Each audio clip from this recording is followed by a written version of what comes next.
Hello, my fellow wrenches and wrench turner leaders. Welcome to the Wrench Turners podcast and the primogenial reverse interview. The Wrench Turners podcast is a show about improving the life, well-being, and productivity of mechanics everywhere, and I am your host, Mr. Joshua Taylor, founder and CEO of WrenchTurners.online. You may be wondering, what is this reverse interview? Well, fundamentally, it's a piece of recorded content to help leaders who are hiring mechanics engage with those folks without having to set a meeting. It's a video where I ask questions of potential leaders to breach barriers that may be preventing those mechanics from clicking apply. It's a landing page to help facilitate easy application, and a Q and AF, unfiltered. Today's leader, under the microscope, is Zach Pirkl, Fixed Operations Director at McGrath Honda of St. Charles, Illinois. You're going to hear me ask 11 questions and Zach's on-the-spot answers. You get to see and feel how he reacts to questions as you would an interview. These questions are formulated from information gathered during my one-to-one coaching sessions with mechanics that I've done over the last year. Questions that those same mechanics wished they had asked, or challenges that arose because they didn't ask them. If you are a brother or sister of mine wrench, and you wish, after listening or watching to this episode on Spotify or YouTube, find yourself interested in reaching out to Zach, there is a link in the description below or above, depending on what streaming service you're using, for you to click, in a form only requiring a few pieces of information for you to reach out to him. Also, as a note, if you haven't already listened, Zach's one-to-one podcast with us on the Wrench Turners podcast was aired just a few days ago. Have a listen to it first and find out some context. That way you have a better understanding of the episode's answers today. With that said, wrenches, let's get into it.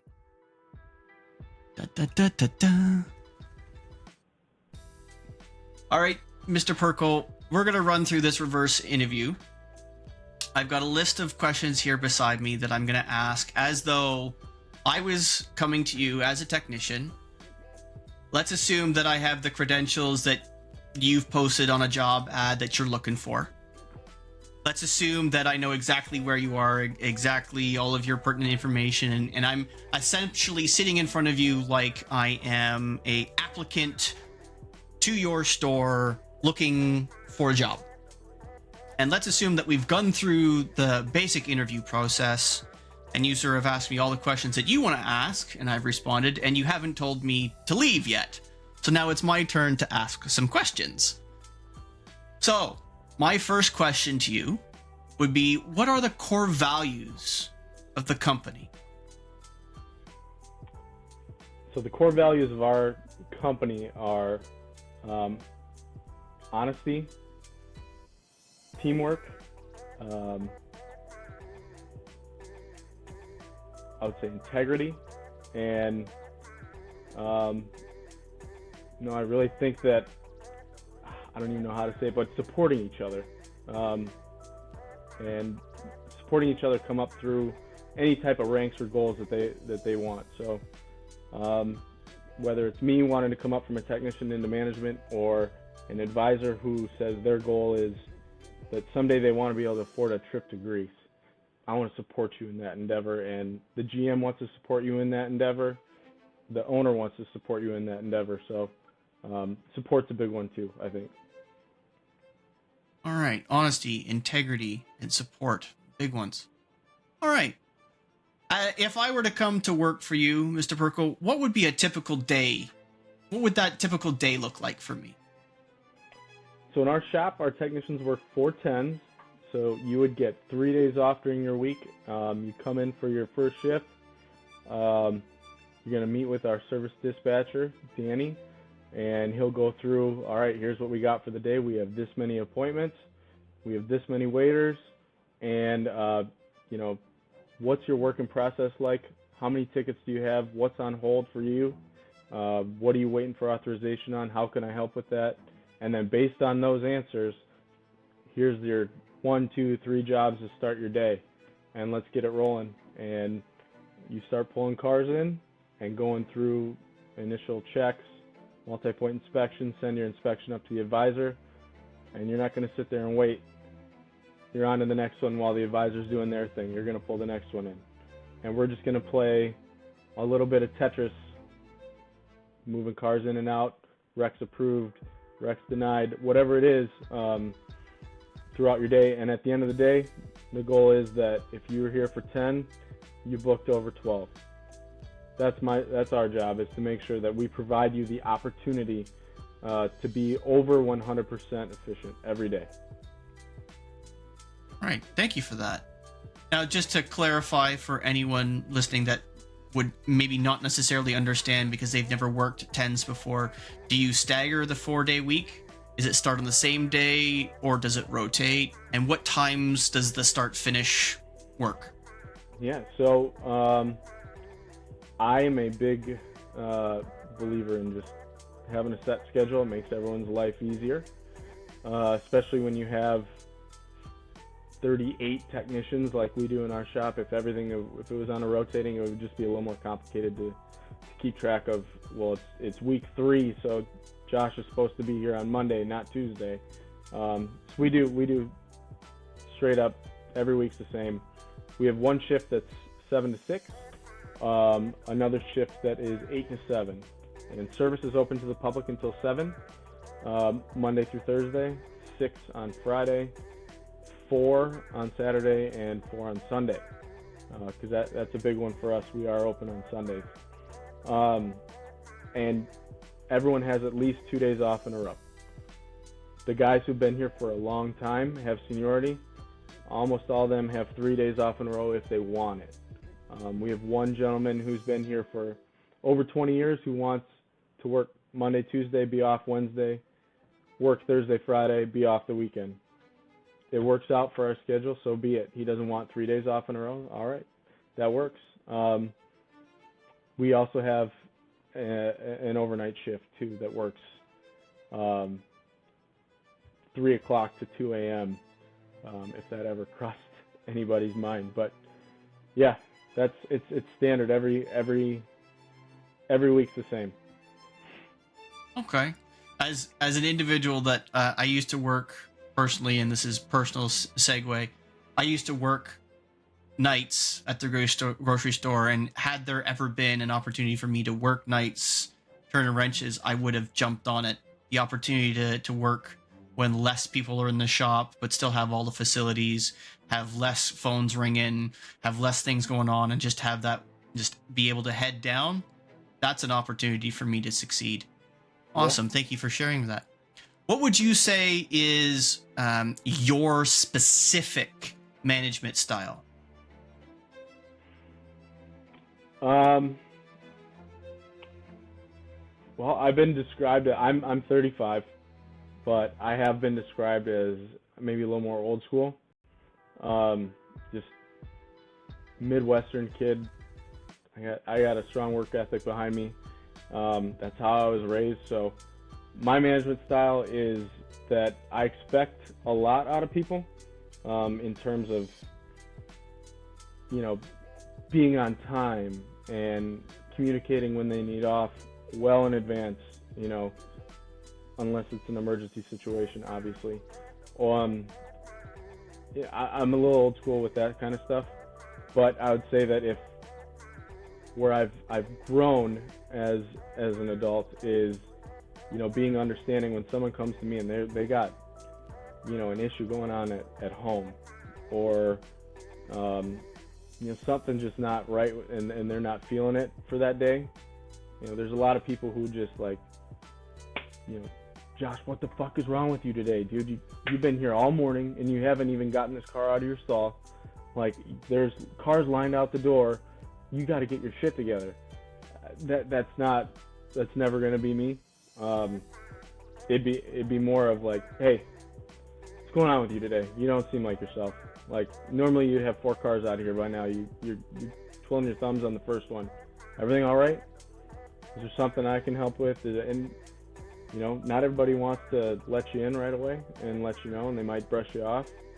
But instead of cracking the whip, It's more of, all right, let's let him feel that out for a day or two, and circle back and see if he's ready to speak about what's really going on. Or I may be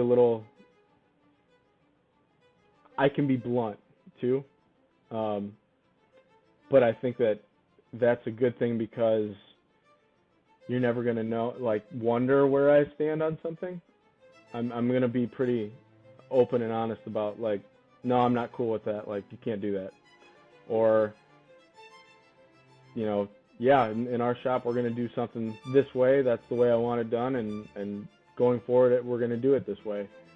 When it comes to process or something like that. There's not gonna be a whole lot of times where someone's gonna have to guess on where I stand on something, because I am a little bit blunt like that. Awesome. Thank you for sharing that. It's good to hear you being genuine. Folks that lead and then play politics tend to distract from the work versus just getting the work done. I appreciate that. What would you say is the biggest challenge, the single biggest challenge that's facing the shop right now? I'd say the single biggest challenge facing our shop right now is growing some of our younger apprentice technicians. We have a couple that we maybe pulled up out of being a lube tech, who showed potential, a lot of potential, a little early based on necessity, especially going through COVID and stuff like that around here. We were pretty heavily locked down for a while, and then once it was open, the floodgates were open, and some people didn't come back after furlough, and some people moved. So then you have spots that you got to fill, and we brought some people up who had some potential, and maybe reminded myself of me maybe when I was young, because I came up through the ranks pretty young. I was always the young guy in the shop, and just growing them technically, and it's not just growing them as far as Juan can do a timing belt now. We trained him on how to do timing belts. He can do timing belts. I trust him to do timing belts. It's okay to dispatch him timing belts from now on. But growing them on proper warranty procedures so that we don't get burned on an audit, or writing a proper story on an RO and documenting what you did, how you did it, how you found your test results, and how you fixed the car. It's not just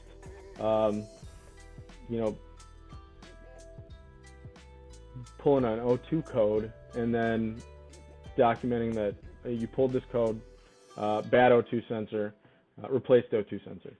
That's not going to fly in a professional shop. You need to really get in depth of, what did I do to diagnose it?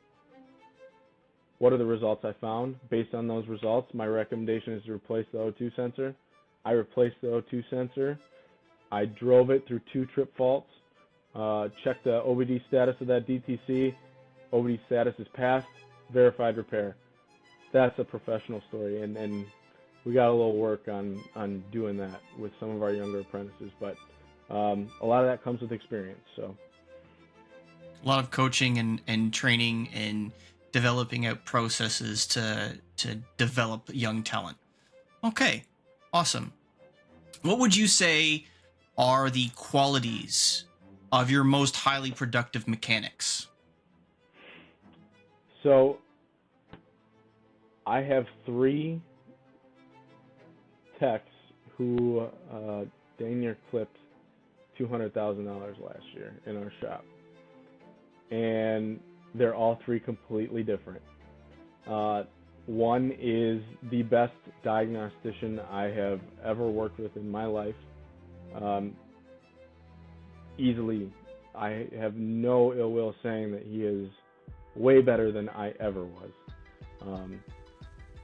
He is very anal. He can diagnose any electrical fault quickly.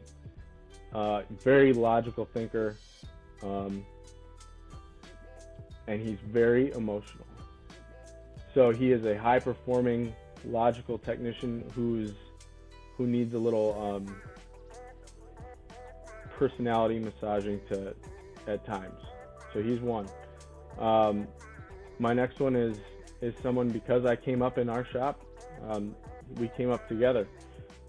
He was an express tech when I was an apprentice, and we used to race Hondas together. He still races Hondas. He is not the best diagnostician I've ever seen, but he's extremely competent at it. And when it comes down to it, when there's a 10-line RO that needs to get done because he did a good MPI and my writer sold everything, he's going to pound it out and it's not going to come back. He's very fast when it comes to like, here's the 10 jobs on this ticket, go hammer it out, and he'll hammer it out. Hey, we're doing piston rings on this Odyssey, I need it done by 1. It's going to be done by 1. So he's a different personality completely. And then I have a third one who I was his apprentice coming up.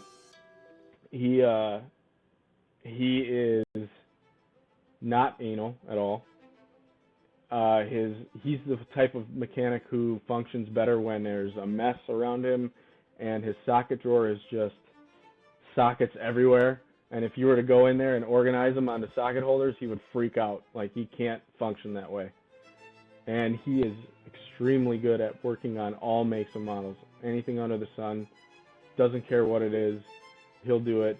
And that's why he's so successful, because he is highly trained and highly skilled in all sorts of different kinds of cars. Highly adaptable. Yeah. So we've got logical, emotional, we've got the ability to heavily produce under extreme pressure, and we've got the ability to adapt to any circumstance. Would that be basically a good summary of characteristics of the 4 most highly produced techs in your shop? Absolutely. Okay, cool. What are we've spoken about training, but let's go into a little bit more detail. What training is provided by the shop? What training is provided by the manufacturer?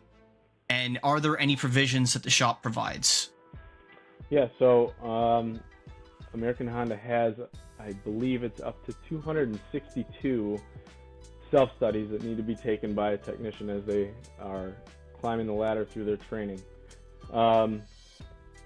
Once you have your general stuff done, I have the green light to send a technician to training at the Honda Training Center, which is only 20 minutes away from our facility, which is nice.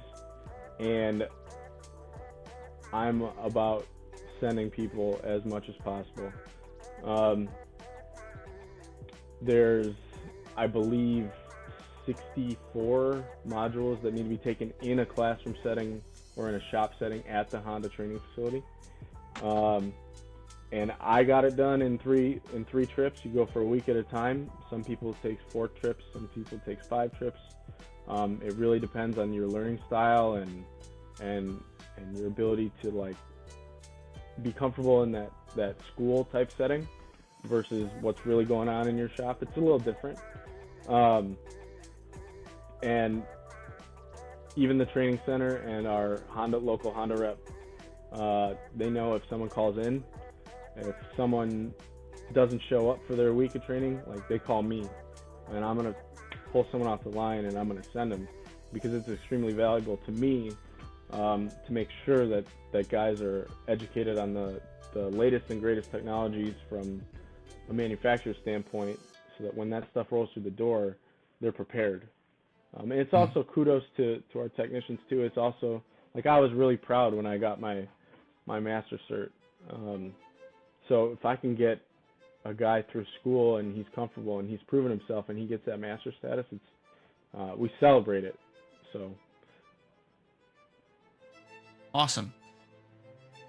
Now let's see.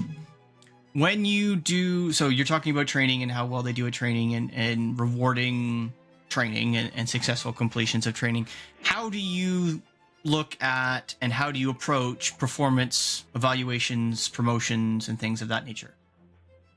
So we have a pretty standardized, it's a pay plan, but it's also a timeline of all the way from someone being an express technician through all of our levels of apprenticeship through to journeyman.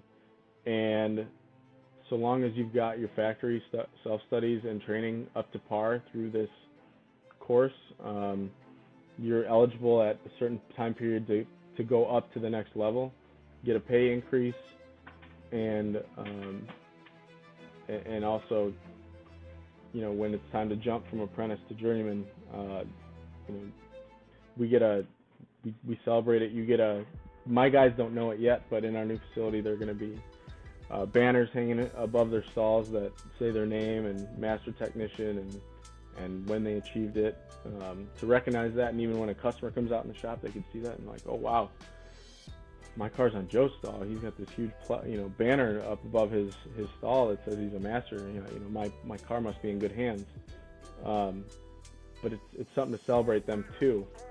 And you know, there's people that are high performers who, if they show an aptitude that's above like where they would jump one, you know, they've been here for the requisite amount of time, they've got their training done, they'd normally jump up to level 3 apprentice, and they're just showing aptitude of being at a higher level.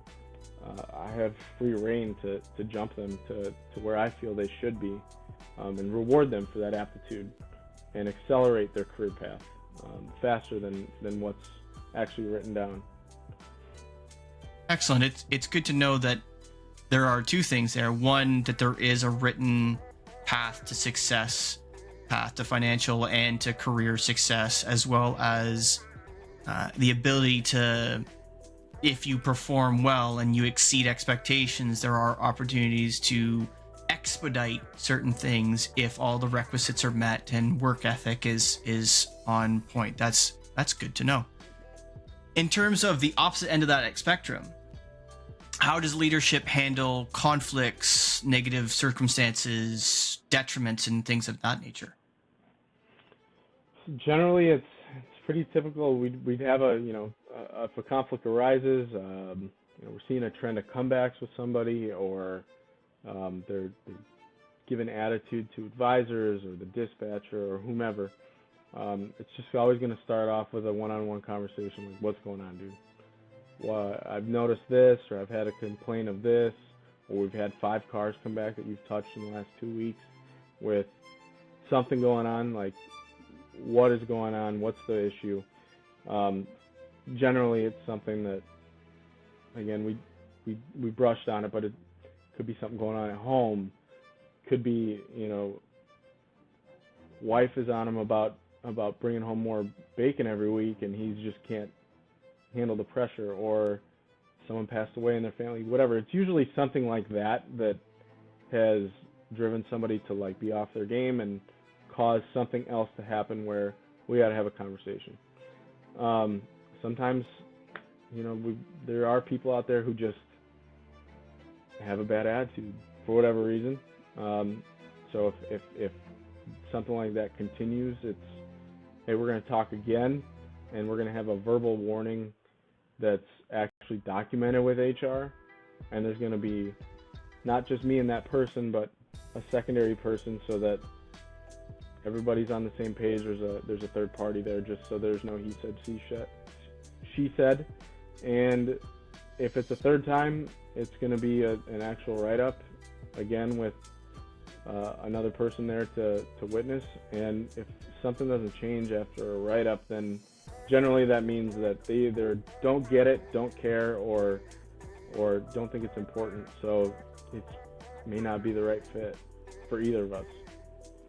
I'm glad to hear that there is kind of a process installed already in place to understand that there are folks out there that don't necessarily understand the rules of the road, and you're laying down the rules of the road.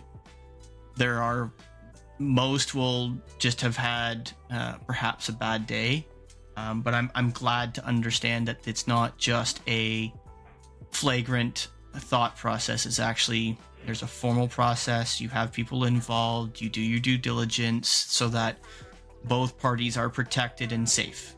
But at the end of the day, we want to make sure that not only is me as the mechanic, as it's to be me kind of deal, it's that I'm protected and you're protected so that we're taking care of each other as best as we can given any negative circumstance. And we're getting up against the time here. Sure. So let me try and keep this a couple things simple. But maybe not necessarily simple. So if I were to look at the hours produced by the bottom 25% of your 38 technicians, what would the average build hours be?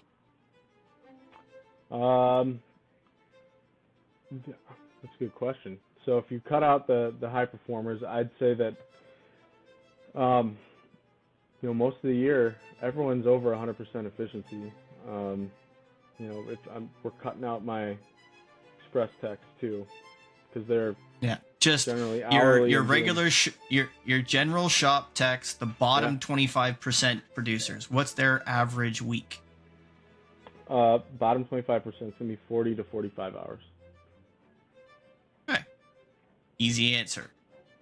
So let's say I'm an individual who likes, me personally, I like snowboarding, I like kayaking, I like golf, I'm motorcycle, I love riding, and family. Those are kind of the basic, the outworld stuff that I do and that I get into. So kind of the things that I'm regularly talking about. Are there any people in your shop of the 38 techs that you're telling me that I could immediately, fit with? Yeah, definitely. I have tons of technicians who like to go out and do, like around here we can go kayaking. We used to have like you ride motorcycles. We used to have a little ruckus crew. We all had Honda Ruckuses that we used to cruise around on. I got a hilarious picture of like 5 of us behind our old store sitting on our Ruckuses when I was still an apprentice. There's guys who like to go fishing. There's people that like to work out. One of my technicians did a bodybuilding show.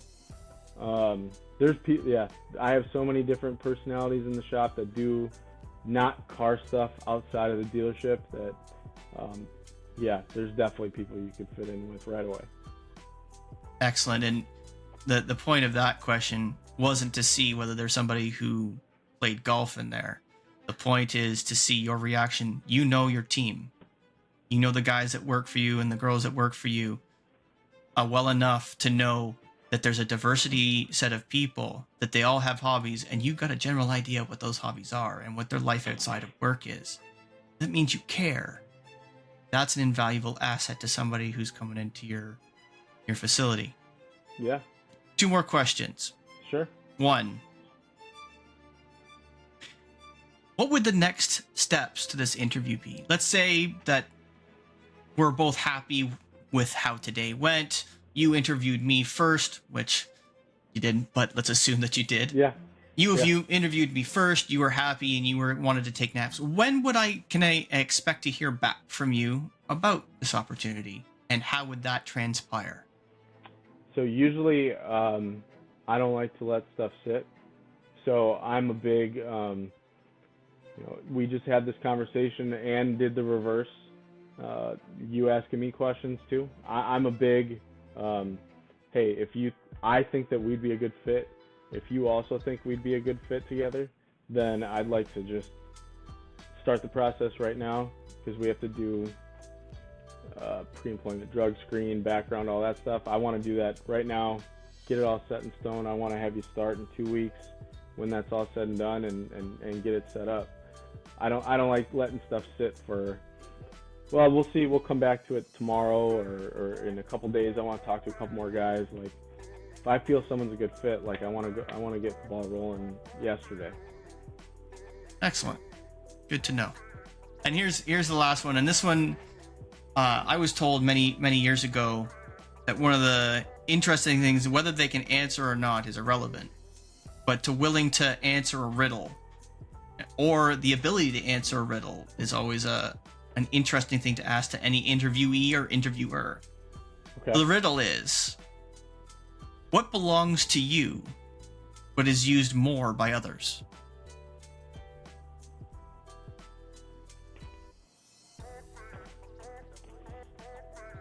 Well, I don't know. Your name, good sir. Yeah, you got me there. All right.